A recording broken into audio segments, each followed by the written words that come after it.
सो है guys, welcome back to my channel. तो दोस्तों, आज मैं आपके लिए एक नई सीरीज लेकर आया हूँ जो कि बहुत ही कमाल की है। इसके मेन लीड का नाम जीन होता है, जो बचपन से अनाथ और गरीब था। गरीब होने की वजह से लोग इसे बुली करते थे, लेकिन जब उसे पता लगता है कि उसके फादर एक रियासत के राजा है और इतने सालों से अपने बेटे की ऐसी हालत देखने के बाद वो उसे करोड़पति बना देता है, जिससे उसकी लाइफ चेंज हो जाती है। आगे की स्टोरी जानने के लिए एक्सप्लेनेशन पूरा देखें। एपिसोड की स्टार्टिंग में हमें एकेडमी का सीन दिखाया जाता है, जहां उसे एक बंदा बुली कर रहा था।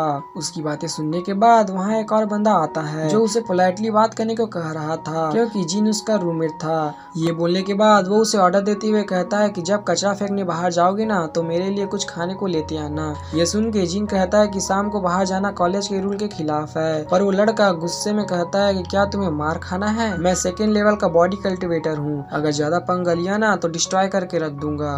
उसकी ऐसी धमकी सुनने के बाद जिन वहाँ से जाने लगता है कि तभी वो दूसरा वाला स्टूडेंट कहता है कि क्या मैं तुम्हें कुछ स्पिरिट स्टोन दूं? इन्हें बेचकर तुम अपना हिस्सा मार लेना। ये सुन के जिन का खून खौल जाता है। एक तो इतनी मुश्किल से बाहर जा रहा हूँ, ऊपर से ऑर्डर दिए जा रहे हैं। पर फिर वो काफी पोलाइटली उसे मना करते हुए वहाँ से निकल जाता है। वो जब मार्केट से सामान खरीद कर वापस जा रहा था, उसकी नजर वहाँ पर अपने बचपन के दोस्त सोए पर पड़ जाती है। वो उससे बात करने के लिए आगे बढ़ रहा था, पर वो उसे इग्नोर कर देती है कि मेरे पास मत आना और मुझसे कोई रिश्ता रखने की जरूरत नहीं है। बेचारे का तो अपने कानों पर यकीन नहीं हो रहा था कि उसकी बेस्ट फ्रेंड ऐसा कह रही है। सुए तो काफी गुस्से में कह रही थी कि मुझे तुमसे कुछ लेना देना नहीं। जिन को लग रहा था कि शायद इसका दिमाग खराब है, ये ऐसी बातें क्यों कर रही है। इधर सुए अटैक करने के तैयार हो जाती है और कहती है मैं तुम्हें नहीं देखना चाहती, तुम बहुत ज्यादा गरीब हो। जी सारी दुनिया के मुंह से तो बेइज्जती सही रहा था, अब अपने दोस्त के मुंह से ऐसे सुन के उसका दिल ही टूट जाता है। तभी पीछे से एक पर्सन उसे जोरदार किक मार कर गिरा देता है, यह कहते हुए कि जब सोए ने तुम्हें मना किया है तो तुम्हें सुनाई नहीं देता क्या? वो तुम जैसे कचरे के साथ कोई रिश्ता नहीं रखना चाहती। ये पर्सन हमारे जीन से काफी ज्यादा पावरफुल और रिच था, इसलिए सोए जीन को छोड़कर उसे चिपक जाती है। और यहाँ वो पर्सन जीन की काफी ज्यादा बेइज्जती कर रहा था, जिसका नाम ओयांग है। सोए यहाँ काफी ज्यादा तारीफ करती हुए कहती है अगर तुम नहीं होते तो मुझे कौन बचाता।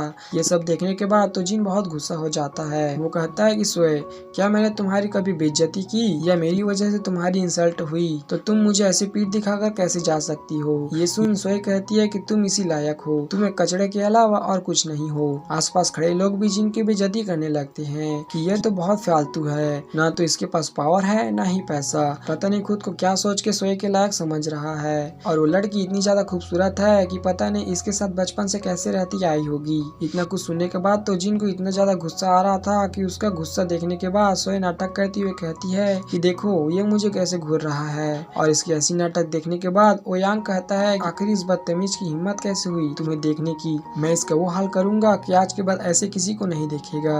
यहाँ जी रेडी हो गया था कि चलो मरना लिखा है तो अगले जन्म में देख लूंगा, एक एक करके बदला लूंगा सबसे। ओयांग अपने तलवार के साथ जैसी अटैक करने के लिए आगे बढ़ता है, उसके अटैक को किसी ने 2 फिंगर से रोक लिया था और फिर उसकी स्वॉर्ड को डिस्ट्रॉय करते हुए पीछे फेंक देता है, जिससे तो उसकी हालत खराब हो जाती है। और फिर पता लगता है कि एक लड़की है जो काफी खतरनाक दिख रही थी। वो जिन के सामने नी डाउन होकर कहती है मास्टर क्या आप ठीक हैं? और खुद को इंट्रोड्यूस करते हुए बताती है कि मैं मोरोंग हूँ, मुझे ग्रैंड मास्टर ने भेजा है आपकी सेवा में। बेचारा जिसे आज तक सब लोग बुली करते आ रहे थे, उसे पहली बार मास्टर वर्ड सुन के बहुत अच्छा लग रहा था। वो तो यही सुन के शौक में था। तभी वो बताती है कि मुझे आपके बायोलॉजिकल फादर ने भेजा है आपके लिए एक जेट स्लीप देकर। जीन स्लीप लेते हुए कहता है कि ऐसे पापा जिनसे मैं कभी मिला ही नहीं। यहाँ उस जेट स्लीप को ओपन करते हुए उसे पता लगता है कि यह तो उसके फादर का मैसेज है, जो उसे बता रहा था कि बेटी मैंने तुम्हें खुद से इतने सालों तक दूर रखा ताकि तू काफी ज्यादा स्ट्रांग बन सके, लेकिन तेरी हालत तो इतनी खटारा हो गई है। तेरी ऐसी हालत देखने के बाद तो मुझे खुद पे शर्म आ रही है कि मैं तेरा फादर हूँ, इसलिए मैंने तेरे लिए 10 मिलियन स्पिरिट स्टोन भेजा है। अब जा ऐश कर, मतलब इसका इस्तेमाल करके खुद को स्ट्रांग बना, और जब तू अच्छा खासा स्ट्रांग हो जाएगा तब मैं तुझे अपने पास बुला लूंगा। 10 मिलियन मिलने की खुशी में जिन बेचारा तो पागल सा हो गया था कि ये भी भूल गया था कि अभी उसे नए नए फादर मिले हैं, और पैसे को देख कर कह रहा था कि अब मैं सिटी के सारे सामान को खरीद लूंगा। पैसे मिलने की खुशी में देखो तो लड़का भूल ही गया है कि अभी अभी इसकी दोस्त ने इसे छोड़ा है। दूसरी तरफ उस नमूने ओयोंग को दिखाया जाता है जो होश में आने के बाद कह रहा था कि जिन तेरी हिम्मत कैसी मुझे यहाँ फेंकने की, आज तो मैं तुझे मार डालूंगा।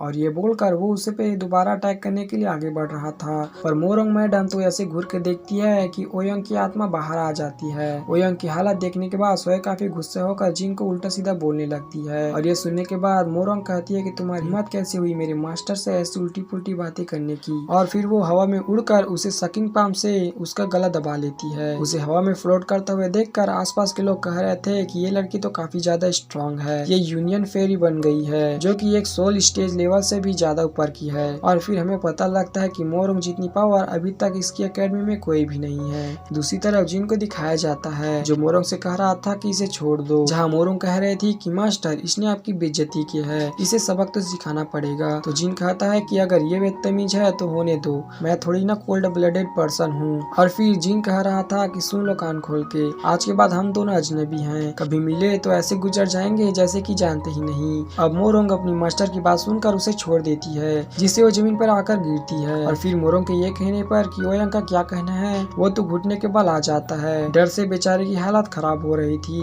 कि खुद को डॉगी बोलते हुए थप्पड़ बजाने लगता है, पर उसकी ऐसी हालत देखने के बाद भी जिन कह रहा था कि ये बहुत ज्यादा बुरा है, इसे सजा दे दो। और फिर जाने लगता है। उसे जाने के बाद मोरोंग अपनी पावर से उसके मेरिडियन खराब कर देती है। तो ये देखने के बाद आसपास के लोग कह रहे थे कि ये भी एक वेस्ट बन गया क्योंकि बिना मेरिडियन के ये कल्टीवेट नहीं कर सकता। इधर मोरोंग अपना काम निपटाने के बाद अपने मास्टर से पूछ रही थी कि इन नमूनों का क्या करना है जो यहाँ ऑडियंस बन के देख रही है। ये सुनने के बाद तो सारे के सारे इतना डर जाते हैं कि सभी उसके सामने झुक गए थे। तो ये देखने के बाद जिन मोरोंग से कहता है कि चलो इन्हें इनके हालात पर छोड़ दो। उसे वहाँ से जाता देख कर यहाँ सोए का खून खो रहा था, ऐसे घूर के देख रही थी जैसा कच्चा चबा जाएगी। और यहीं पर ये एपिसोड खत्म हो जाता है। तो एपिसोड कैसी लगी, वीडियो पसंद आई हो तो वीडियो को लाइक करके चैनल को सब्सक्राइब कर देना। तो मिलते हैं एक और नई इंटरेस्टिंग वीडियो के साथ, तब तक के लिए जय महाकाल।